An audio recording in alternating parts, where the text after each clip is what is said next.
बिस्मिल्लाहिर्रहमानिर्रहीम, अस्सलाम वालेकुम एंड वेरी गुड मॉर्निंग। नई सुबह, नई उम्मीदें और बहुत सारे नए ख्वाबों के साथ जी उठा पाकिस्तान। मैं हूँ आपकी दोस्त और आपकी होस्ट सना अमजद।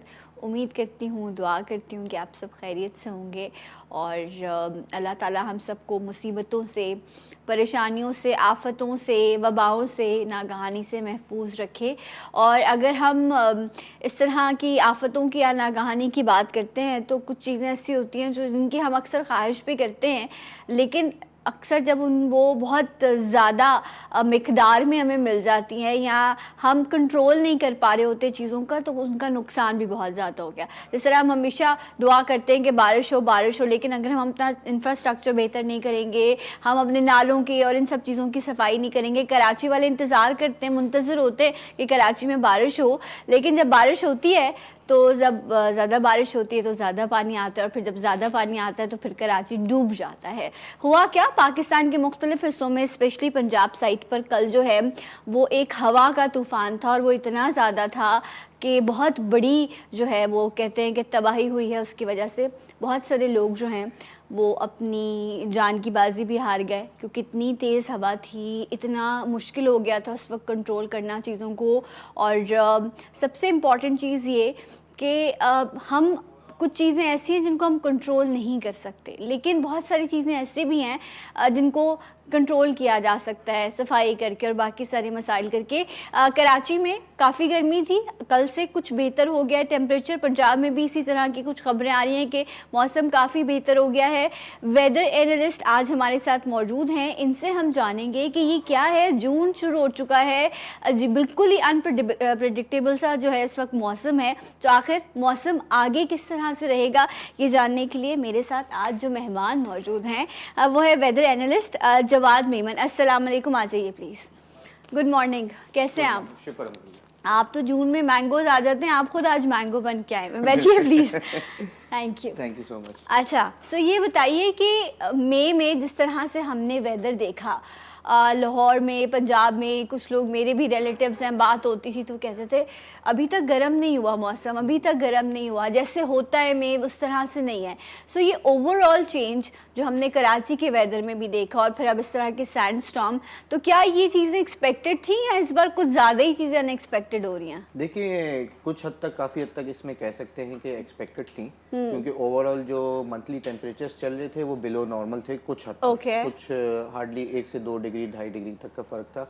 बाकी ये जो सैंडस्टॉर्म्स वगैरह हैं, ये पिछले कुछ सालों में आपने नोटिस किया होगा कि ये अब जो है काफ़ी ज़्यादा आना शुरू हो गए हैं। इवन कराची में भी पिछले दिनों थे। बिल्कुल कुछ ऐसे ही था। वो तो खैर वो जो एक साइक्लोन था उसके कुछ आउटर इफेक्ट्स की वजह से जो है हमने उसकी थोड़ी सी झलकी देख ली। अच्छा, कि क्या है। और कहते वो गुजर गया कराची से हमेशा इस तरह। लास्ट टाइम भी कुछ ऐसा ही हुआ था, वो इंडिया से फिर सारा ट्रैवल हुआ था, तो हम महफूज रहे उससे। बिल्कुल अल्हम्दुलिल्लाह, ये अल्लाह की तरफ से जो है हमेशा यही होता है कि बचत हो जाती है। और लास्ट टाइम जो इसका लैंडफॉल था वो गुजरात के करीब था, लेकिन जब ये गुजरात से लैंडफॉल करके आगे बढ़ा था तो उसके कुछ आउटर इफेक्ट्स जो हैं वो कराची समेत सिंध के हिस्सों में आए थे। अच्छा ठीक है, अगर हम बारिशों की बात करते हैं तो हम ये कहते हैं जी नदी नालों की और इन सब चीज़ों की सफाई करें, इंफ्रास्ट्रक्चर बेहतर हो, सब चीज़ें हों, लेकिन जो इस तरह की जो नागहानी है, इसके लिए भी कोई सेफ्टी मेजर्स हैं जो लिए जा सकते हैं? क्योंकि छतें गिर गई, बिल बोर्ड्स गिर गए, इन्हीं सब चीज़ों से हम कंट्रोल कर सकते हैं कि नुकसान कम से कम हो? बिल्कुल कुछ इसी यही तरीके कार हैं कि कुछ इसकी स्टैंडर्ड एसओपीज़ होनी चाहिए। जिस तरह ये छतें बनती हैं, इनको जो लगाया जाता है, बिलबोर्ड्स को जो लगाया जाता है, अगर उसके ऊपर हम करेक्शन रखें, चेक्स रखें कि इसे किस तरीके से करना है, ताकि खुदा ना खास्ता अगर कुछ इस तरीके का वेदर इवेंट होता है तो उससे बंदा थोड़ी बहुत प्रिवेंशन ले सकता है। Okay right. अच्छा, मौसम का अगर मैं इस वक्त लाहौर में टेम्परेचर काफ़ी नीचे आ चुका है, तो भी क्या आप बता रहे हैं, क्या प्रेडिक्शन है? इस तरह के सैंडस्टॉर्म और हैं लाहौर में या पंजाब साइड पर? देखिए, एक्सपेक्टेड है। लाहौर में कल रात में भी बारिश थी जी, और काफ़ी सारे एरियाज़ में गरज चमक के साथ अच्छी बारिश हुई है। आज भी एक्सपेक्टेड है? आज भी एक्सपेक्टेड है। इसकी वजह ये कि पंजाब और नॉर्दर्न रीजन में एक वेस्टर्न डिस्टर्बेंस इस वक्त मौजूद है, जो कि अगले 1 से 2 दिन मजीद कंटिन्यू करेगा। तो जो हीट फैक्टर है और जो ये डिस्टर्बेंस का फैक्टर है, इसकी वजह से दोबारा जो है इस तरीके की आंधी, सैंडस्टॉर्म्स वगैरह आ सकते हैं, साथ में गरज चमक के साथ बारिश भी हो सकती है। और सिंध में, कराची में क्या सूरत हाल रहेगी? कराची में देखें, कल से जो है वो समंदरी हवाएं काफ़ी तेज़ हैं लेकिन ये है कि ह्यूमिडिटी फैक्टर जो है वो अपनी जगह पे मौजूद है। टेम्परेचर जो कल हमने रिकॉर्ड देखा था वो तकरीबन 38 डिग्री था मैक्सिमम, लेकिन जो फील्स लाइक टेम्परेचर था ह्यूमिडिटी ज़्यादा होने की वजह से वो 42, 43, इवन के जो सी फेसिंग एरियाज हैं जिस तरह आपके डिफेंस क्लिफ्टन वाले रीजन्स हैं वहाँ पे 44, 45 तक भी फील्स लाइक चला जाता है। राइट। सो अब ये आप क्या देख रहे हैं, गर्मी ऊपर जाएगी या आप देख रहे हैं कि थोड़ा सा जोर जो है वो कम, क्योंकि जून जुलाई और हमेशा काफ़ी ज़्यादा गर्म होते हैं। गर्मी देखें सना इस वक्त जो है वो यही एक्सपेक्टेड है कि कुछ इसी तरीके से मामला चलेंगे। इसमें यह है कि 2-3 डिग्री अप डाउन चलता रहेगा। ह्यूमिडिटी जो फैक्टर है स्पेशली कराची के लिए और आसपास के एरिया के लिए वो ये है कि अगले 10-12 दिन जो है वो इसी तरह काफ़ी ह्यूमिड वेदर रहेगा। लेकिन कुछ अभी इस तरीके की कुछ एक्सपेक्टेशन भी नज़र आ रही है कि 3 या 4 जून से जो है वो कुछ प्री मानसून एक्टिविटीज़ हो सकती हैं। कहाँ पे? ये कराची समेत सिंध के काफ़ी सारे एरियाज़ में। फिर आपका जो बलूचिस्तान जो हमारा बॉर्डरिंग रीजन लगता है, गडानी, सोमनानी रीजन, उथल वगैरह, इन सब एरियाज़ में जो है वो 3 या 4 जून से जो है वो 4-5 दिन के लिए एटलीस्ट डेली कुछ ना कुछ एक्टिविटीज़। मैंने अभी तक आम नहीं खाए, मैं इंतज़ार कर रही हूँ कि हमारे सिंध में कराची में बारिश हो और उसके बाद मैं आम खाऊं। तो मैंने ये सोचा हुआ था 5-6 जून तक अगर बारिश हो गई तो ठीक है, वरना आम तो खाने हैं फिर। सो ये आप लोग भी इन चीज़ों पे बिलीव करते हैं कि जिस तरह कहा जाता है कि नहीं जी जून के इन डेट्स तक अगर बारिश हो तो आम खाएं वरना आम का नुकसान होता है? ऐसी मैंने कहा जस्ट फॉर इन्फॉर्मेशन पूछ लूँ आपसे। नहीं देखें, साइंटिफिकली तो एसएच को इतनी ज़्यादा अहमियत नहीं है। बाकी हमारे यहाँ जो मिथ्स हैं जो बड़े कहते हैं, आप इसको मिथ कह रहे हैं? कह सकते हैं कि ऐसे जिस तरह मैंने आपको बताया कि साइंटिफिकली इसका कोई वो नहीं है। ओके। ये तो बारिश आप कह रहे हैं कि बारिश ना भी हो तो आम खा लेने चाहिए। आम तो खाने चाहिए, मैं खा चुका हूँ। अच्छा, आप खा चुके। मैंने अभी तक जो है ये कसम नहीं तोड़ी है, लेकिन जिस तरह अभी इन्होंने कहा कि 4 और 5 जून को एक्सपेक्टेड है कि सिंध में जो है अब वो वेदर इस तरह से रहेगा। अच्छा, खैबर पख्तूनख्वा का मैं सुन रही थी उस साइड पर कि इस वक्त वहाँ पे भी बारिशें हैं, काफ़ी ज़्यादा वेदर बेहतर है। बिल्कुल, काफ़ी हद तक बेहतर है। गर्मी है वहाँ पे क्योंकि अब मई जून का जो हमारा महीना है वहाँ पे भी टेम्परेचर्स काफ़ी गर्म हो जाते हैं। बर्फ़ जो पिघलती है तो वो ग्लेशियर्स वगैरह से जो हमारे यहाँ पानी का जो काफ़ी अच्छा फ्लो हो जाता है इन्हीं महीनों के अंदर। ठीक है। और अगेन जिस तरह मैंने कहा कि नॉर्दर्न एरियाज़ और पंजाब को जो है वेस्टर्न डिस्टर्बेंस से इस वक्त इफेक्ट कर रहा है, तो वहाँ भी अगले 2 से 3 दिन तक जो है इसी तरीके से अलग अलग एरियाज़ में अच्छा, एक चीज़ मुझे बताएं कि अगर हम वेदर की बात करें, अभी मैं पिछले दिनों आई थिंक लास्ट वीक में रिकॉर्ड हुआ कि सिब्बी में आई थिंक 50 प्लस टेम्परेचर गया है, if I am not wrong 54-55 था। अच्छा, वहाँ सिब्बी है, मुल्तान है, कुछ इलाके हैं, जैकबाबाद है, काफ़ी गर्म होते हैं। लेकिन अगर हम कराची की बात करें तो भाई आपने कहा फील लाइक 42-43 भी जाता है। एक है कि गर्मी और एक होती है हीट वेव, ठीक है? इन दोनों में क्या फ़र्क है? क्योंकि जब कराची में हम इतनी गर्मी में भी 54-55 में इतने लोग नहीं मरते जितने कराची में हीट वेव में मर जाते हैं, तो क्या डिफरेंस है? और अगर अनाउंस हो जाए कि हीट वेव है तो लोगों को क्या एहतियात करनी चाहिए? देखिए, हीट वेव और ये जो हाई ह्यूमिडिटी है इसमें बहुत बड़ा फ़र्क है। ठीक है। इसकी वजह ये कि हीट वेव की जो हमारे यहाँ जो स्टैंडर्ड डेफिनेशन देखी जाती है वो कम से कम 3 से 5 दिन के लिए नॉर्मल टेम्परेचर का 3 से 5 डिग्री जो है, एटलीस्ट 5 डिग्री जो है वो अबव नॉर्मल चले जाना। 3 से 5 दिन के लिए वो अगर इस तरीके का कोई क्राइटेरिया बनता है तो वो as a heat wave count होता है। दूसरी बात जो आपने कही कि जो हमारे यहाँ जो ह्यूमिडिटी फैक्टर है जिसकी वजह से बहुत सारे लोग जो है वो इफेक्टेड होते हैं और खुदा ना खासा उसमें डेथ्स भी हो जाती हैं, तो वो बेसिकली फैक्टर ये होता है कि आप डिहाइड्रेट हो रहे होते हैं। ह्यूमिडिटी इतनी ज़्यादा होती है, आपको स्वेटिंग हो रही होती है, फिर इसीलिए आपको बार बार कहा जाता है कि जब इस तरीके के मौसम हो तो आप ज़्यादा से ज़्यादा पानी का इस्तेमाल करें, मशरूबात का इस्तेमाल करें, ताकि जो डिहाइड्रेशन आपको हो रही है वो आपकी बॉडी को इफेक्ट ना करे। उसमें यही होता है कि अगर ज़रूरत से ज़्यादा डिहाइड्रेशन हो जाती है तो आपको चक्कर वगैरह आना शुरू हो जाते हैं। बहुत बाज़ लोग बड़ी उम्र के होते हैं तो वो बेहोश भी हो जाते हैं, फेंट भी हो जाते हैं। तो इसकी एहतियात यही है कि अगर गैर ज़रूरी आपको कोई काम नहीं है तो आप गैर ज़रूरी धूप में ना निकलें। अगर निकल भी रहे हैं तो अपना खाना पीना इस तरीके से करें कि ज़्यादा आपको डिहाइड्रेशन ना हो, ज़्यादा आपको एसिडिटी वगैरह ना हो, और जितना ज़्यादा पानी का इस्तेमाल कर सकते हैं वो करें। गैर ज़रूरी ज़्यादा देर तक धूप में ना खड़े रहें। ठीक है। ऐसी शेड और ये भी हमारे यहाँ एक प्रॉब्लम है कि हम अगर एकदम से गर्मी से धूप से आते हैं तो आते ही हम शावर के नीचे खड़े हो जाते हैं। वो भी जो है कहते हैं कि एकदम से सर पे पानी डालना भी आपके लिए नुकसानदेह साबित हो सकता है। पहले अपनी बॉडी को कूल करें, थोड़ा टेम्परेचर नॉर्मल करें, उसके बाद आप अपने हेड को जो है वो वॉश करें। बहुत ज़्यादा ठंडा पानी पीना भी नुकसानदेह है। हम गाड़ियों में एसी होता है, एसी से निकलते हैं तो ये जो वेदर का ठंडा गर्म है ये भी हमारी सेहत के लिए ये भी होता काफ़ी है। हमारे यहाँ ऑफिसेज हैं, जिस तरह मॉल्स वगैरह हैं कि आप शदीद गर्मी से जिस तरह एसी में जाते हैं या एसी से फ़ौरन जिस तरह शदीद गर्मी में लगते हैं तो अक्सर ऐसा होता है आप निकलते हैं तो आपको एक शॉक लगता है, जी। इसको थर्मल शॉक कहते हैं, जो अचानक से जो टेम्परेचर वेरिएशन आता है तो वो आपकी बॉडी जो है उसके अगेंस्ट जो है वो रिएक्ट करती है। राइट। कि आप एसी से अगर बहुत तेज़ गर्मी में जाते हैं तो आप 1 मिनट के लिए जो है आपका सर जो है वो आउट हो जाता है। तो आपको अपने टेम्परेचर को थोड़ा सा नॉर्मल करना चाहिए, राइट। बहुत बहुत शुक्रिया, थैंक यू सो मच। हमारे साथ मौजूद थे वेदर एनालिस्ट। मैं यहाँ ब्रेक लूँगी, ब्रेक से वापस आएंगे तो हमारे साथ डॉक्टर साहब मौजूद होंगे। देखते रहिए जी उठा पाकिस्तान।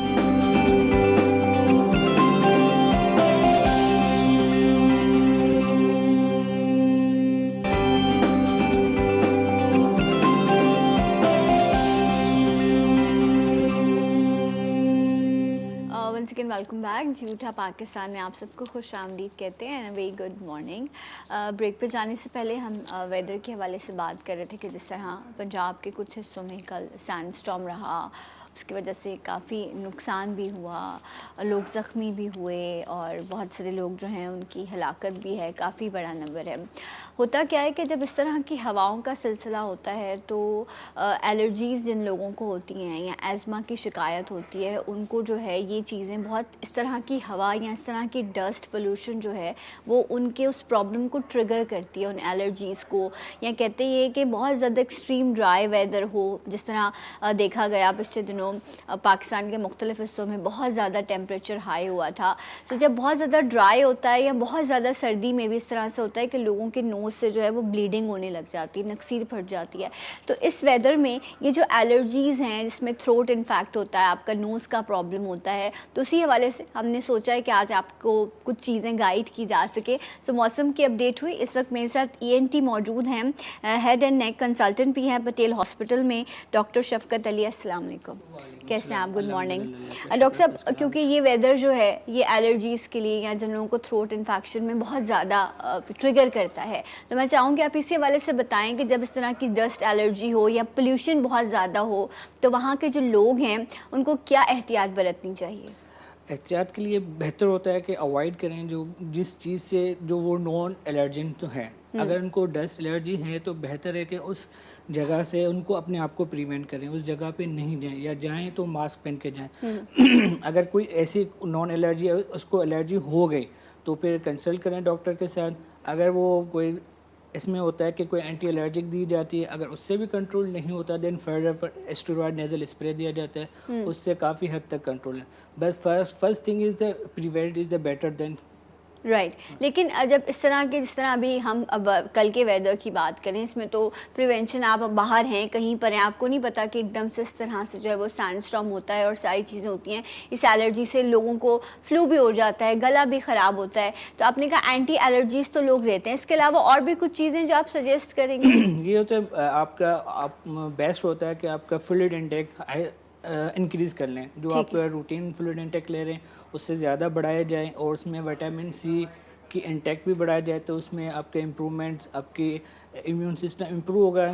इम्यून सिस्टम आपका इम्प्रूव होगा तो देन आपकी जो एलर्जिक रिएक्शन जो होते हैं वो कम से कम होना। अच्छा, मतलब आपने पानी की जो है या फ्लूइड जो है वो आपने ज़्यादा लेनी है। इस तरह के फ्रूट्स मौजूद हैं इस वक्त, वाटरमेलन है, मेलन की पूरी फैमिली मौजूद है। एक और भी चीज़ कि हम जो है वो सोडा ड्रिंक्स का इस्तेमाल करते हैं, कार्बोनेटेड ड्रिंक्स का इस्तेमाल करते हैं, वो आपने नहीं करना।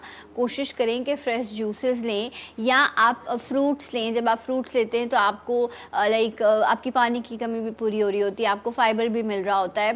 सो ये जो कार्बोनेटेड ड्रिंक्स हैं इनको हमें इस वेदर में थोड़ा अवॉइड करना चाहिए। बहुत अच्छा लेमनेड है, सत्तू है, इस तरह की बहुत सारी गर्मी की चीज़ें, आलू बुखारे का शरबत है, ये सब चीज़ें आप इस्तेमाल करते हैं। विटामिन C भी आपकी बॉडी में जाता है और ये जो डिहाइड्रेशन है, इस तरह की चीज़ें, इससे भी हम महफूज रखते रहते हैं। अच्छा डॉक्टर साहब, ये भी प्लीज़ बताइएगा कि ये जो एक्सट्रीम वेदर में लोगों नाक से खून आने लग जाता है, इसकी क्या वजह होती है? इसकी मेन वजह जिसको हम नक्सीर का कहना कहते हैं, हम ENT में एपिस्टैक्सिस कहते हैं। ठीक है।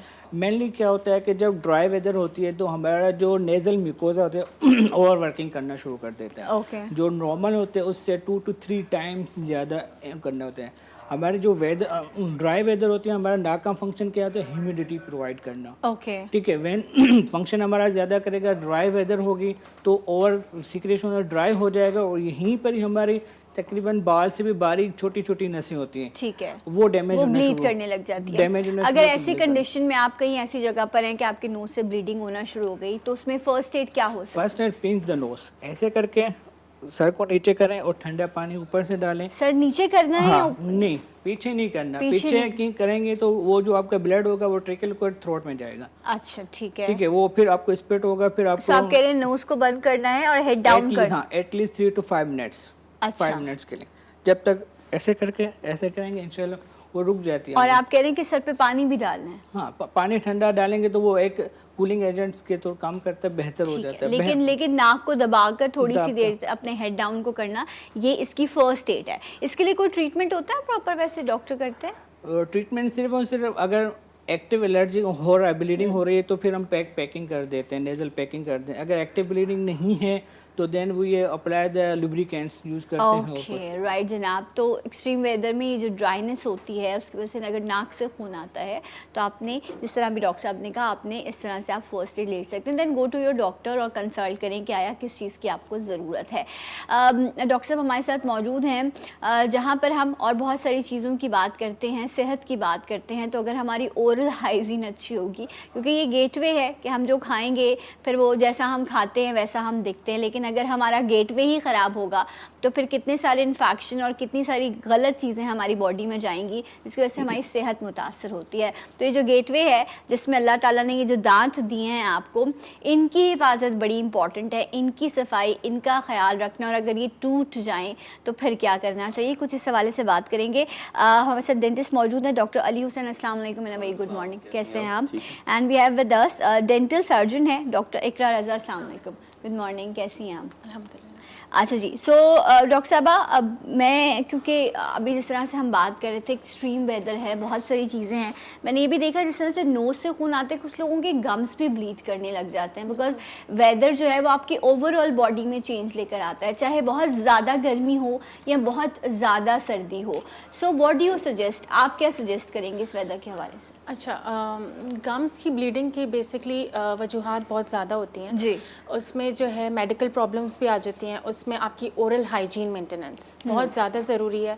अमेरिकन डेंटल एसोसिएशन कहती है कि आपने दिन में 2 दफ़ा ब्रशिंग करनी है, लाइक ब्रेकफास्ट के बाद और रात में सोने से पहले, ठीक है। और इसकी ड्यूरेशन 2 to 3 मिनट्स उन्होंने कहा है कि रखनी है। और दांतों का ख्याल, मतलब अगर ब्रशिंग से अच्छे, मतलब ज़्यादा अच्छे से सफाई नहीं होती तो you have to visit the dentist for professional cleaning. तो स्केलिंग एंड पॉलिशिंग की तरफ आपने जाना होता है। Okay right. तो दांतों की सफाई जो है वो कितनी इम्पॉर्टेंट है और दांत की कदर कितनी ज़्यादा है, ये आप उनसे पूछें जो रातों को दांत निकाल के बाहर रख देते हैं। अब ऐसा नहीं होता, अब प्रॉपर फिक्सिंग हो जाती है दांतों की, लेकिन ऐसा होता होगा, मैंने भी देखा है अपने बड़ों को इस तरह करते हुए। वो सो यहाँ रहे होते थे तो उनके दांत जो हैं वो साइड टेबल्स पे पड़े होते थे। लेकिन डॉक्टर साहब आजकल तो ऐसा मामला नहीं है ना, आप असली नकली सब कुछ एक जैसा हो गया है। नहीं, अब ऐसा नहीं है। अब इम्प्लांट्स आ गए हैं जो स्क्रूज लगते हैं बोन में। लेकिन एक बात कह के सारी बातें कीजिए कि जो अल्लाह ने दी है उसकी कदर करनी है, उसका कोई ऑल्टरनेट नहीं। उसकी फिजिकल प्रॉपर्टीज, उसकी स्पेसिफिक ग्रेविटी, सारी चीज़ें बेहतरीन है। और लक़द खलक़ल इंसान फ़ी अहसन तक़वीम, उन्होंने जिस तरीके से खुदा ने तक़सीम किया है वैसे तो कोई कंपैरिजन। लेकिन यह है कि अगर उसका एहतियात, उसका ख्याल, प्रिवेंशन की जाए तो फिर ये प्रॉब्लम ना हो। अभी मैं कुछ दिनों पहले एक पेशेंट से बात कर रहा था, उसने मेरे इंस्टाग्राम अकाउंट पे मुझे अप्रोच किया था कि डॉक्टर साहब मैं बड़ी परेशान हूँ और मेरे दांतों को लेके, तो मैं डेंटिस्ट के पास जा नहीं पा रही क्योंकि लोग कह रहे हैं कि 3-4 लाख रुपए खर्चा हो जाए। तो मैंने कहा आपकी प्रॉब्लम क्या है? कहती मसूड़ों से खून आता है। अच्छा। मैंने कहा इसका इलाज बिल्कुल सस्ता है, आप आ जाएं। और हमने उनकी मसूड़ों की सफाई की and she is fine right now माशाल्लाह। अब वो इस परेशानी से कि ये महंगा होता है, वो डेंटिस्ट के पास जा नहीं पा रही। अच्छा, क्या मसूड़ों से खून आना आपके दांतों की कमजोरी का सबब बन सकता है? देखिए, मसूड़ों से खून आना is a early stage, okay. Then it will lead to the periodontitis, जो कि बोन लॉस की तरफ चले आता है। ओह अच्छा। तो हमें मसूड़ों से खून आने तक पहुंचना नहीं है, हमने पहले ही मसूड़ों की सफाई करवानी है 6 महीने में। ओके, तो आप कह रहे हैं बेसिक वजह ये है कि जब दांतों की प्रॉपर सफाई नहीं होती तो फिर गम से जो है वो ब्लीडिंग आना क्योंकि शुरू देखें अब हम ब्रश हर जगह लेके नहीं जा सकते और हम ज्यादातर ब्रशिंग उसी दांत की करते हैं जो हमें दिखानी है लोगों को। ठीक है। अंदर की सरफेसेस को हमने कभी साफ नहीं किया, तो अंदर की सरफेसेस को डेंटिस्ट उन मसूड़ों को साफ करता है हर 6 महीने में। अगर आप डेंटिस्ट के पास जाएंगे ताकि वो मसूड़े इन्फ्लेम ना हो, और इन्फ्लेम नहीं होंगे तो फिर मसूड़ों से ब्लीडिंग होगी। अच्छा, अगर हम दांतों के टूटने की मैं डॉक्टर साहब से भी जानूंगी।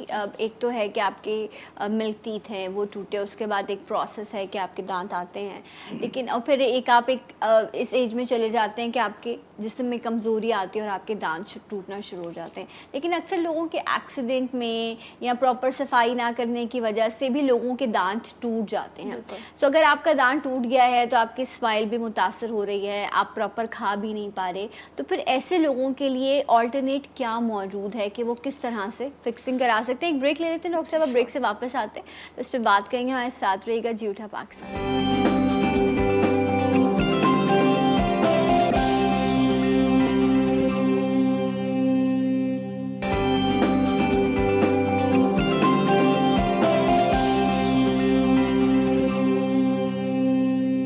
Welcome back. जी उठा पाकिस्तान में आप सबको खुश आमदीद कहते हैं।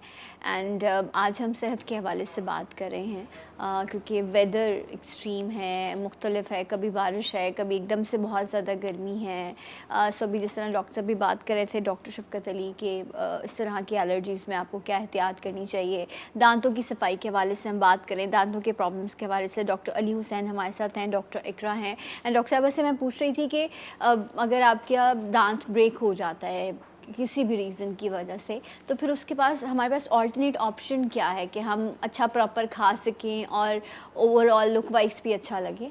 अच्छा, 2 तरह से दांत ब्रेक होता है। एक तो मिक्स डेंटेशन पीरियड में बच्चे आते हैं अपना पूरा दांत हाथ में लेके, ओके ठीक है, वो हिस्ट्री ऑफ फॉल होती है, ट्रॉमा की वजह से भी हो सकता है, तो पेरेंट्स परेशान होते हैं। तो इसमें मैं उनको ये गाइड करूँगी कि विद इन अगर 20 मिनट्स दांत अगर पूरा आपका अगर फॉल की वजह से पूरा घिर गया है तो उसी वक्त आप उसको रीइम्प्लांट कर दो। पेरेंट खुद जो है दांत को दोबारा से उस सॉकेट के अंदर अगर डाल दें, वहाँ से ब्लीडिंग हो रही होती है, माँ बाप खुद परेशान होते हैं बच्चों की अगर परेशान होते हैं तो फौरी तौर पे डेंटिस्ट के पास पहुँचे, बिकॉज विद इन 20 मिनट्स वो दांत दोबारा से हम रीप्लांट कर सकते हैं। ठीक है, और वायरिंग कर सकते हैं। तो वो आप जैसे नेचुरल टूथ रिप्लेसमेंट कह रही थी, तो आपको आर्टिफिशियल की तरफ जाने की ज़रूरत ही नहीं पड़ी। अच्छा, मतलब अगर आपके बच्चे का दांत टूट गया है तो वैसे भी अम्मा जो है वो एक सुपर वुमेन होती है ना, माँ, तो आपने फ़ौरन जो है उसी जगह पर थोड़ा सा दांत को दबा के और आपने होल्ड करना है ज़रा हिम्मत के साथ, जिससे होगा ये कि दांत जो है वो सेफ होने का ऑप्शन हो जाता है। बड़ी इंटरेस्टिंग सी चीज़ है, इसको ट्राई करके ऐसा ना कीजिएगा एक्सपीरियंस करने के लिए कोई पुट्ठा काम करना पड़ जाए। एक चीज़ मैं ऐड अप कर जी जी, कि अगर ड्यूरेशन बढ़ जाए डेंटिस्ट के पास पहुंचने का, तो सलाइवा में या मिल्क में वो दांत रख दिया जाए। अच्छा, ताकि वो उस वक्त जिंदा रहे और उसको दोबारा से उसको वाइटलाइजेशन की तरफ या फिर उसको दोबारा से प्लांट करने की तरफ जो प्रोसेस है वो इजी और सक्सेस हो। ठीक है। और अगर नहीं मिलता तो फिर यह है कि then rush to dentist and right. अब ये देखें यहाँ पे से कितना इंपॉर्टेंट मैसेज मिलता है कि दांत को भी दूध की ग़िज़ा कैल्शियम की ज़रूरत होती है। सो इसलिए दूध का इस्तेमाल आप बचपन में हैं या 55 में हैं, हर उम्र में आपने दूध का इस्तेमाल लाजमी रखना है। एंड जिस तरह अभी डॉक्टर साहब ने कहा कि दांत को जो है वो आप दूध में डिप कर दें, जब तक आप डॉक्टर के पास पहुँचेंगे तो वो जो है उसकी लाइफ थोड़ी सी ज़्यादा बढ़ जाती है। और दांतों की हिफाजत या दांतों की मजबूती के लिए दूध का इस्तेमाल बहुत इम्पॉर्टेंट है। अच्छा, यहाँ जिस तरह अभी इन्होंने कहा कि ये तो एक ऑप्शन हो गया कि आपको दांत मिल गया, अब आपको नहीं पता कि जी लड़ाई हुई, कोई एक्सीडेंट हो गया, कोई कुछ हुआ, उसमें पूरा दांत ब्रेक हो गया। अक्सर लोगों का आधा दांत ब्रेक हो जाता है, तो फिर उसमें क्या ऑप्शन है हमारे पास? कॉलर शामिल कर लूं, फिर हम आंसर लेते हैं। अस्सलाम वालेकुम, गुड मॉर्निंग। हेलो, अस्सलाम वालेकुम। वालेकुम अस्सलाम जी, मैं नसरीन बात कर रही हूँ। जी नसरीन साहिबा, कहाँ से कॉल करी हैं? कराची से। कराची। जी कहिए, क्या पूछना चाहेंगी? मैं ये पूछना चाहती हूँ, मेरे दांत एक्सीडेंट में टूटे थे, मैंने केयर नहीं की और वो जगह छोड़ते चले गए। फिर मैंने फिक्सिंग वाले दांत लगाए, मगर फ्रंट का मेरा एक दांत बहुत कमजोर था, तो वो निकल गया 10 साल बाद। उसमें उन्होंने कहा था ये कटेगा और ये बिगड़ रहा था, तो आपने क्यों गलती की, एक दांत निकले तो फौरन दूसरा दांत लगा रहे, तो मैंने परवाह नहीं करी। तो अब मेरे दांत जो अब मैं जो वो लगा रही हूँ वो जो डेंचर के साथ नहीं लगाते, मतलब वाला लगा रही हूँ, तो ठीक मुझे है। उलझन बहुत होती है। तो मैं अगर फिक्सिंग कराऊंगी तो नहीं हो सकता, क्योंकि मेरी विटामिन डी की कमी है। अच्छा, ये मैं राइट। नहीं कर सकती। ओके, आप लोग सवाल समझ गए डॉक्टर साहब? Okay, right. बहुत बहुत शुक्रिया नसरीन साहब, आप ऑन एयर सुनिए कि डॉक्टर साहब आपको क्या मशवरा देते हैं। आप कितनी मुश्किल में होंगी, ये तो प्रॉपर खा भी नहीं पाती होंगी देखिए सही से। दो ऑप्शंस हैं, एक फिक्स इनको लग सकते हैं दांत, अगर ये विटामिन डी के शॉट्स लगवा लें और विटामिन डी लेवल ठीक हो जाए। ठीक है।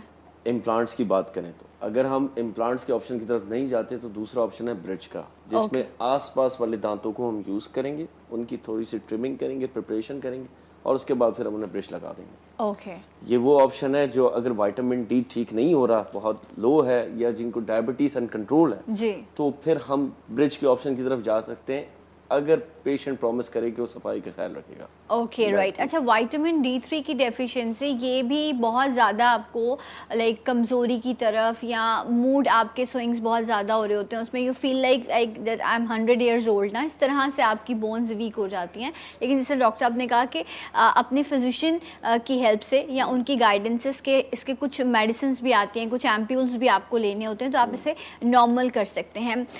डायबिटीज़ के हवाले से डॉक्टर साहब बात कर रहे थे, उस पर भी हम बात करेंगे। डॉक्टर साहब ये बताएं कि अक्सर लोगों के कान में दर्द, दांत की वजह से, ये पूरा जंक्शन है तो कान में भी दर्द हो रहा होता है, और लोग फिर कभी तेल डाल रहे होते हैं, कभी लहसुन जला के, और पता नहीं किचन समझ लेते हैं कान को। तो क्या इस तरह की चीज़ों का इस्तेमाल करना कान में दुरुस्त है? नहीं, बिल्कुल नहीं, कभी भी नहीं कर। This is called referred earring. Means जो कान की जो पेन सेंसेशन और जबड़े की पेन सेंसेशन आपस में कनेक्टेड हैं। ठीक है। कहें कि एक सिंगल पाथवे है, राइट। ठीक है ना। फिर उसमें ये होता है कि अमूमन हमारे पास पेशेंट आते हैं कि कान में दर्द है, जब हम एग्जामिनेशन करते हैं उनका जो कान होता है परफेक्टली फाइन होता है, कोई मसला नहीं होता।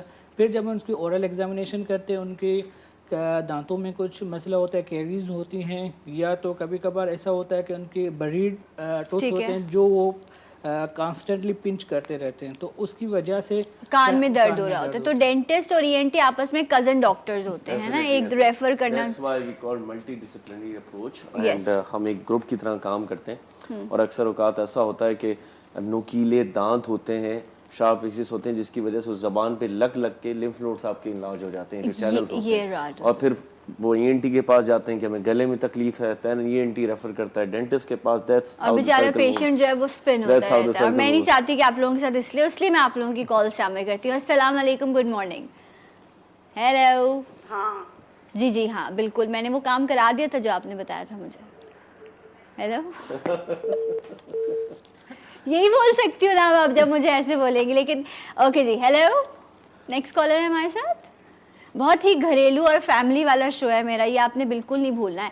अच्छा जी, तो डॉक्टर साहब भाई, ये जो है ना फैमिली प्रॉब्लम भी होते हैं वैसे, कि दांतों में अगर घर में मतलब बड़ों के अम्मा अब्बा के खराब थे तो बच्चों के भी खराब होंगे, दांत टेढ़े मेढ़े, ये भी जेनेटिकल है? बिल्कुल जेनेटिकल है। अच्छा, तो उसमें कुछ किया जा सकता है कि जरा दांत सही रहें, कमजोरी ना हो दांतों की? जेनेटिक वाली चीज़ को तो हम नहीं ख़त्म कर सकते, लेकिन हाँ ऑब्वियसली दांतों की सफाई और रेगुलर चेकअप्स और ये सारी चीज़ें ज़रूरी हैं। उससे आप थोड़ा सा बेहतर हो सकते बिल्कुल, चेकअप्स के लिए जाते हैं तो अगर आप स्केलिंग के लिए भी 6 मंथ्स में जाते हैं, सफाई के लिए भी अगर दांतों की, तो डेंटिस्ट जो है बाकी चीज़ों को भी एग्जामिन करके कोई ऐसी चीज़ उस वक्त डायग्नोज हो जाती है जो कि आपने 6 मंथ्स में खुद आपने अपने मुंह में ना देखी हो। राइट, तो एहतियात ज़रूरी। अच्छा, जो डायबिटीज़ के पेशेंट हैं उनकी क्योंकि फ्लक्चुएशन रहती है, इमोशनल कौम है, हम हर वक्त गुस्से में रहते हैं, डायबिटीज़ हाई रहती है, इंसुलिन पे हम बहुत लेट जाते हैं कि नहीं इंसुलिन नहीं लेनी, तो डायबिटीज़ के पेशेंट्स के नॉर्मली दांतों के मसाइल होते हैं और कहते हैं कि दांत हिल रहे हैं, टूटे ना भी हों तो हिलने का मसला ज़्यादा कंप्लेन रहती है। इस वक्त जनरल फिजिशियंस और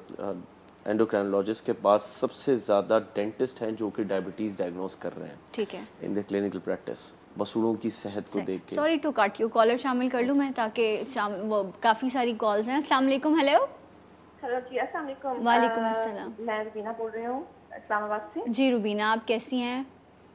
जी मैं बिल्कुल ठीक ठाक। मुझे ये पूछना था कि मेरे जो राइट साइड पे जो है ना, मैंने वो ब्रिज लगवाया हुआ है क्योंकि मेरे दांत जन्म खराब हो गए, तो वो फिर डॉक्टर से मैंने किया तो वो फिर उन्होंने ब्रिज लगाया था। लेकिन ठीक है, वो काम कर रहा है, लेकिन जो है जो मेरे राइट साइड पे ना, वो जब मेरे 2 दांत मतलब दाढ़ें जो है ना वो लेफ्ट साइड पे चाहिए थी नीचे की साइड का, तो लेकिन जो है वो अब उसको मैं नहीं करवा सकी। तो अब उसको 4-5 साल हो चुके हैं। अब मैं डॉक्टर के पास जाती हूँ तो वो कहते हैं आप इसका कुछ भी नहीं हो सकता, कुछ भी नहीं हो सकता। लास्ट विजिट कब किया था आपने डॉक्टर को? मैंने लास्ट टाइम विजिट मुझे तो मैं 6-7 महीने हो गए। पार्लर कब गई थी आप लास्ट टाइम? लास्ट टाइम मैंने आपको बताया कि मैं पार्लर कब गई थी, सैलून कब गई थी? सैलून डॉक्टर के पास गई थी। मैं वैसे ही पूछ रही हूँ, आप सैलून कब गई थी लास्ट टाइम? लास्ट टाइम 6-7 माह पहले गई थी ना। अच्छा ठीक है, लेकिन ओके। उससे पहले 4 बहुत साल बहुत पहले शुक्रिया गई। आपकी कॉल का। ठीक है जी, डॉक्टर साहब बताएं, क्योंकि हम ना हमारी exactly. प्रायोरिटीज थोड़ी सी वो हैं। हम अपर ब्यूटी बहुत ज़रूरी है हम करें, लेकिन यू नो दांतों के हवाले से भी चीज़ें होती हैं जी। देखें वो इग्नोरेंस केस है, लेकिन यह है कि देखें ऐसा नहीं है कि कुछ नहीं हो सकता। There are always options available. हम अगर वो दांत बिल्कुल ग्रॉसली केरियस है, रूट पड़ी हुई है, तो हम उसको निकाल के वहाँ इम्प्लांट कर सकते हैं। ठीक है। कंसिडरिंग हर एज, कंसिडरिंग हर सिस्टमिक हेल्थ। अगर डायबिटीज़ अंडर कंट्रोल है, विटामिन डी लेवल ठीक है, बोन वहाँ पर अगर इनसफिशिएंट है तो फिर बोन ग्राफ्टिंग की जा सकती है।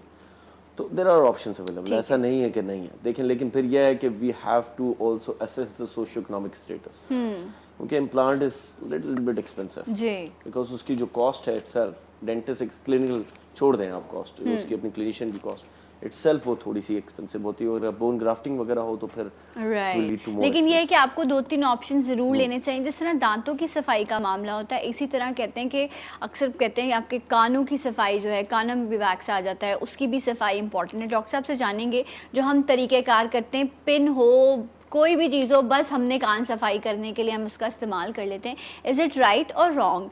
क्या सही तरीका है कान की भी सफाई का? जानेंगे राइट आफ्टर दिस ब्रेक। हमारे साथ रहिएगा।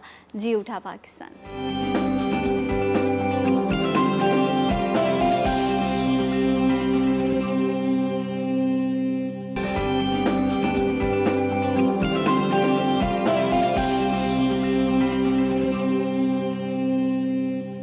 Once again welcome back. जी उठा पाकिस्तान में नाज़रीन आप सबको खुशामदीद कहते हैं। दांतों की सफाई, कानों के प्रॉब्लम्स के हवाले से हम बात करें। एक कॉलर भी है। अस्सलाम वालेकुम, good morning. Hello hello hello, अस्सलाम वालेकुम। मैं समीना बोल रही हूँ, कैसी हैं आप? ठीक है। मैं समीना सना बोल रही हूँ। मैं बिल्कुल ठीक हूँ, आप कैसी हैं? माशाल्लाह, आपका प्रोग्राम भी अच्छा है और आप खुद भी बहुत अच्छी है। Thank you. आप कहाँ से कॉल कर रही हो समीना? मैं तो अभी पिंडी से बोल रही हूँ। पिंडी कैसा मौसम है इस्लामाबाद पिंडी का? बारिशें हो रही हैं वहाँ पे? बारिश कल तो बहुत अच्छा मौसम था। ओके, ज़बरदस्त। अच्छा क्या पूछना है ये बताओ। बस अच्छा किया आप जरा डॉक्टर ले आती है। हम कोरोना अस्पताल भी नहीं जा सकते, घर वाले छोड़ते ही नहीं है, कहते हैं बैठ जाओ घर पे। बिल्कुल सही बोलते हैं, घर में रहें। वो आपसे मोहब्बत करते हैं इसलिए आपको बाहर नहीं जाने देते। तो मैं आ जाती हूँ ना रोज डेली डॉक्टर लेकर। बताइए मसला क्या है? तो इसीलिए तो आपको दुआएं देते हैं हम। Thank you. आप दुआएं देते हैं कि ये हमारे मसले हल हो जाते। जज़ाकल्लाह। हाँ जी, सवाल बताइए। मैंने पूछना 2 क्वेश्चन थे मेरे। ये एक जो है डेंटिस्ट से और एक ENT वाले से। जी जी। तो उनसे पूछना था कि वो मेरे एक दफा डॉक्टर के पास गई थी, मुझे कैविटी थी ना। तो फिर वो उन्होंने कहा कि आप इसका एक्सरे करवाएं, तो उसमें कैविटी थी। फिर वो उन्होंने मेरा वो जिसमें मेरा ख्याल है वो इम्प्लांट कहते हैं, क्या कहते हैं, उन्होंने कहा ये कर देंगे हम ना। अच्छा। तो जब ओपन किया तो उसकी नर्व नहीं मिल रही थी, फिर बड़ी मुश्किल से मिल गई। तो वो अब मैंने किया 2 साल तक चल रही है, क्योंकि ब्रशिंग करती हूँ 3 टाइम तो प्रॉपर करती हूँ। वो इलेक्ट्रिक नहीं होती है जी जी, वो करती हूँ। तो उसके साथ मेरा ये हुआ है कि 2-3 साल तो चल गया, लेकिन अभी कुछ 2 दिन पहले खाना खाया तो उसकी वजह से कोई जोर लगे क्या, उसकी वजह से दोबारा से मुझे ठंडा लग रहा है। फिर अभी खुद ही ठीक हो गया, फिर नहीं गई कोरोना की वजह से तो अब ठंडा नहीं लग रहा है। लेकिन मैं इसका क्या प्रोसीजर कराऊँ? फिर बाद में होने राइट, आप समझ गए सवाल। अच्छा दूसरा, अब बाकी बातें हम फोन पे करेंगे, अभी ये बता दो कि दूसरा सवाल क्या है? दूसरा सवाल ये है कि मेरा एक बेटा है, तो वो 6 साल का है ना, तो उसको बचपन में थोड़ा सा एस्थमेटिक हुआ ठीक था है, थोड़ा ओके। सा, तो उसकी वजह से अब पूरी उम्र की ये छींके मारता है, हर वक्त सर्दी गर्मी छींके मारता रहता है और जुकाम उसको रहता है। ओके। और तरह तरह के कावे की वजह से उसे और प्रॉब्लम हो रही है। अच्छा, तो ये आपने तो उसको मेरी ब्रोकेट कहते हैं वो भी लगाती हूँ, ऑयलिंग करती हूँ, और इसके अलावा शहद वगैरह ये जितने भी है सब कुछ देती हूँ उसको, लेकिन ये छींके और राइट। असल में इस्लामाबाद और पिंडी साइड पे पोलन एलर्जी भी बहुत ज़्यादा होती है ना, तो इसलिए वो उस माहौल में रहता है, तो शायद इतनी इजीली रिकवर नहीं हो पा रहा होता। लेकिन हम डॉक्टर साहब से पूछते हैं। बहुत बहुत शुक्रिया आपकी कॉल का। जी अस्सलाम वालेकुम। Hello, good morning. Hello. Okay जी, लाइन ड्रॉप हो गई है। डॉक्टर साहब ये बताइए, इन्होंने कहा कि मेरे बेटे को बहुत ज़्यादा स्नीजिंग होती है, कावे दे दिए, शहद दे दिया, ठीक नहीं हो रहा, और पोलन एलर्जी भी है पिंडी इस्लामाबाद में। पिंडी इस्लामाबाद के मौसम, वहाँ पर पोलन एलर्जी की वजह से ही नज़रा ज़ुकाम रहता है, तो उसमें ये कहते हैं कि एलर्जिक राइनाइटिस, ठीक है, मोस्ट प्रॉब्ली इनकी जो हिस्ट्री से हमें लगा कि एलर्जिक राइनाइटिस ही है। तो इसके लिए ये कि प्रॉपर ईएनटी के पास जाए, उनको एवेलुएट करें कि अदर पैथोलॉजी तो नहीं है, इसके रिलेटेड नेज़ल पोलैप्स होते हैं जिसकी वजह से इनको मसला रहता है। ठीक है। अगर ये है कि अगर सिंपल एलर्जी है, कोई भी इंट्रानेजल स्टेरॉइड स्प्रे ले ले तो इंशाल्लाह उससे काफ़ी हद तक इम्प्रूवमेंट मिल सकती है। अच्छा राइट, क्या स्टीम हेल्प करती है ऐसी कंडीशन में? स्टीम इस लिटिल बिट करती है, बट बेटर होता है कि अगर इतना प्रोलॉन्ग ड्यूरेशन है तो बेहतर है कि मेडिकेशन पे चली जाएं। It is safe and less side effects. अच्छा ठीक है, तो आप ये कह रहे हैं कि प्रॉपर कंसल्ट करके और इसको जो है इससे ये बेहतर हो जाता है। अच्छा, इन्होंने दांतों के हवाले से भी पूछा था, वो भी डॉक्टर साहब से पूछ लेते हैं। एक और कॉलर है। अस्सलाम वालेकुम, गुड मॉर्निंग। हेलो हेलो जी हेलो, अस्सलाम वालेकुम। वालेकुम मैं अस्सलाम। तबस्सुम बात कर रही हूँ कराची शहर से। जी तबस्सुम साहिबा, आपका शहर कैसा है? हाँ अल्हम्दुलिल्लाह, मेरा शहर ठीक है, बस गर्मी की बेइंतहा शिद्दत है। क्या करें, आप बोले बारिश बरसाएं, रिक्वेस्ट करें ऐसा जैसे दुबई में होती है। बारिश भेजे, अल्लाह की रहमत है। बेशक। अच्छा जी, क्या पूछना चाहेंगे तबस्सुम साहिबा? मैं ये बोलना चाहूंगी कि मेरी दांत जो है ना, मेरी उम्र जो है वो 60 प्लस है।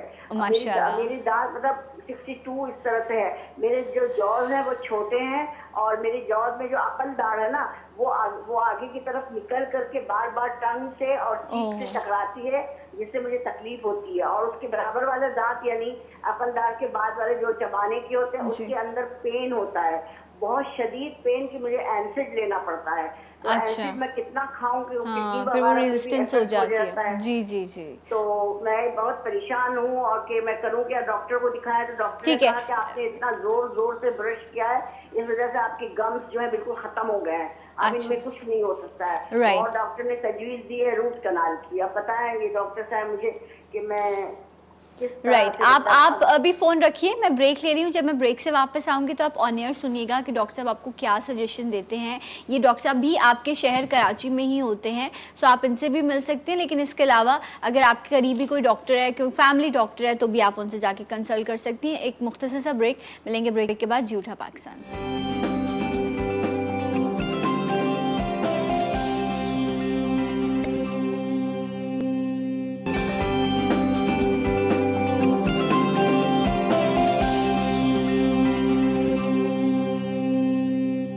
Once again welcome back. जी उठा पाकिस्तान में आप सबको खुशामदीद कहते हैं। कानों की तकलीफ़ या कानों के मसाइल, दांतों के इशूज़ पे हम बात करें, आपकी कॉल्स भी हम शामिल करें। ब्रेक पे जाने से पहले 2 कॉलर्स थी, और डॉक्टर अली मैं चाहूँगी कि आप रिस्पॉन्स करें। उन्होंने कहा मैं 62 ईयर्स की हूँ। 2 पेशेंट्स ने, एक तो पहले पेशेंट का मैं बता दूँ कि वो कह रही थी कि वो नर्व मिल नहीं रही थी, अंदर नर्व मिल गई।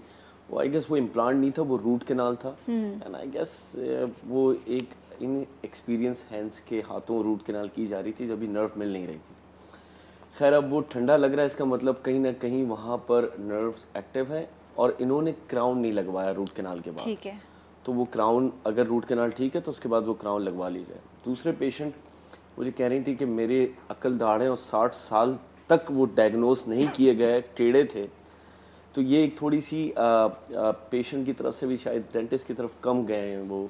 और दूसरा ये कि वो टेढ़ी है, तो अब उसका हल यही है कि उसको निकलवा दिया जाए, और उससे आगे वाला दांत जो कि जख्मी हो चुका है उस टेढ़ी होने की वजह से अकलदाड़, उसकी रूट कैनाल कर दी जाए। ओके, तो इस तरह से ये प्रॉब्लम जो है प्रॉब्लम हल हो जाएगी, कंपैरेटिव बेहतर अब हो ये जाए। इसको निकालने के 2 तरीके हैं। एक तो लोकल एनेस्थीसिया डेंटिस्ट क्लिनिक के अंदर ही निकाल देगा, दूसरा जनरल एनेस्थीसिया बेहोश करके इनको निकलवाया जाए, जैसे इनके लिए इजी हो, इनकी अपनी हेल्थ देख के। कराची में आप हैं, यहाँ पर तो आपको बहुत अच्छे डॉक्टर्स मिल जाएंगे, और गवर्नमेंट में भी काम हो रहा है, प्राइवेट सेक्टर में भी हो रहा है, हर तरह से चीज़ें हो रही हैं। डॉक्टर साहब ये बता दीजिएगा कि कान की सफाई का दुरुस्त तरीका क्या है? कोई सफाई करने की कोई ज़रूरत नहीं होती। अच्छा, वो कह रहे हैं दांतों की सफाई करते रहो, आप कह रहे हैं कानों की सफाई ना करो। ये कहाँ हूँ मैं, कौन डॉक्टर्स हैं ये लोग? नहीं करनी चाहिए कानों की एक अल्लाह पाक ने एक बेहतरीन निज़ाम दिया हुआ है। अच्छा, डेली प्रोडक्शन तो कॉटन बड्स का खर्चा नहीं करना चाहिए। नहीं करना। कॉटन बड से क्या होता है कि कान के सम एक्सटेंट पे जहाँ पे वो प्रोडक्शन होती है वो वहीं से बाहर निकलती है। This is a protective wax. Okay, अच्छा, जब हम कान के वैक्स कली करते हैं ना, वो उस लेयर से थोड़ा सा आगे चल जाता है, जहाँ पर हमें मैकेनिज्म गॉड ने नहीं दिया, अल्लाह ने नहीं दिया कि उसको बाहर निकालें। फिर क्या होता है, वो उसमें फंसना शुरू हो जाता है। राइट। फिर जैसे वो डालती हैं तो वो थोड़ा बहुत जो साउंड वेव्स को जगह मिलती है वो भी बंद हो जाती है। जैसे ही मारती हैं वो फिर वो अच्छा, कहते हैं होता है कि बटन। अक्सर जिस तरह शावर लेते हुए या आप गलत सो गए, कान में पानी चला गया, कुछ हो गया, तो आप मतलब वो जो सुनने की आपकी कैपेसिटी वो थोड़ी कम फील हो रही होती है, तो फिर आप इस तरह की चीज़ करते हो कि कॉटन बड या किसी चीज़ का इस्तेमाल, तो कैसे ड्राई करना चाहिए? अगर आप रेगुलरली नहीं करते ना कॉटन बड तो ऐसा मसला नहीं होता अमूमन। ठीक है। अगर आप करते रहते हैं ना, फिर वो वैक्स फंसती रहती है, तो फिर क्या होता है, जब वो शावर लेते हैं कान में पानी जाता है तो वो वैक्स सॉफ्टन हो जाती है। राइट, जिसकी वजह से अच्छा, प्रॉब्लम सॉफ्टन होती है तो फिर साउंड वेव्स को ट्रेवल करना थोड़ा और मुश्किल होता है। ओके, तो इसलिए नहीं करना चाहिए। नहीं करना चाहिए। सिंपल मेथड होता है कि जब भी आप शावर लें तो सिंपल बाहर कान के बाहर से थोड़ी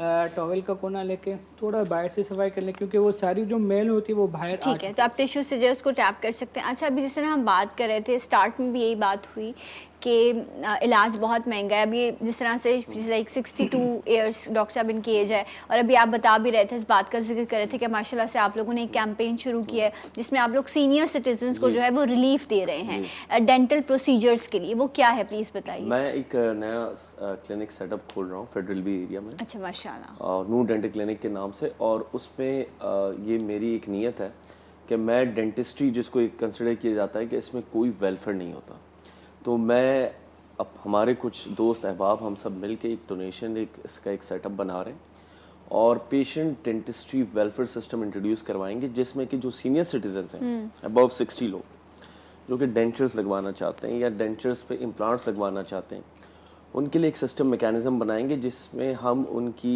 सोशो इकोनॉमिक स्टेटस को असेस करेंगे। ठीक है। और उसके बाद उन्हें फुल वेलफेयर दिया जाएगा डेंटिस्ट्री का, ताकि उनकी क्वालिटी ऑफ लाइफ मेंटेन। माशाल्लाह, ये बहुत अच्छा तो काम ये है। कोशिश है, आप देखते हैं कि इंशाल्लाह हमारी नीयत है तो अल्लाह ताला इसमें हमारा साथ देगा इंशाल्लाह। और आप जैसे दोस्त सारे जितने भी हैं वो हमारी इसमें अगर हेल्प करेंगे तो इंशाल्लाह हम इसको फिर आगे तक लेके जाएंगे। बेसिकली सारी चीज़ें आपकी इंटेंशन पर डिपेंड कर रही होती हैं। जब आपकी नीयत अच्छी है तो इंशाल्लाह फिर ऐसी मदद होगी कि आपने सोचा भी नहीं होगा। सो गुड लक, बहुत बहुत शुक्रिया doctor Ali, thank you. Doctor इकराम हमारे साथ मौजूद थे, बहुत बहुत शुक्रिया डॉक्टर साहब आपका। डॉक्टर शफकत भी हमारे साथ मौजूद थे, एंड इंशाल्लाह इसी तरह के टॉपिक, इस तरह के इशूज़ हम डिस्कस करते रहेंगे। अभी मैं ब्रेक ले रही हूँ, जब मैं ब्रेक से वापस आऊँगी तो जो आपके साहिर हैं उनके साथ एक सेगमेंट मैंने रिकॉर्ड किया है, वो आप देख सकेंगे राइट आफ्टर दिस ब्रेक। देखते रहिए जी उठा पाकिस्तान।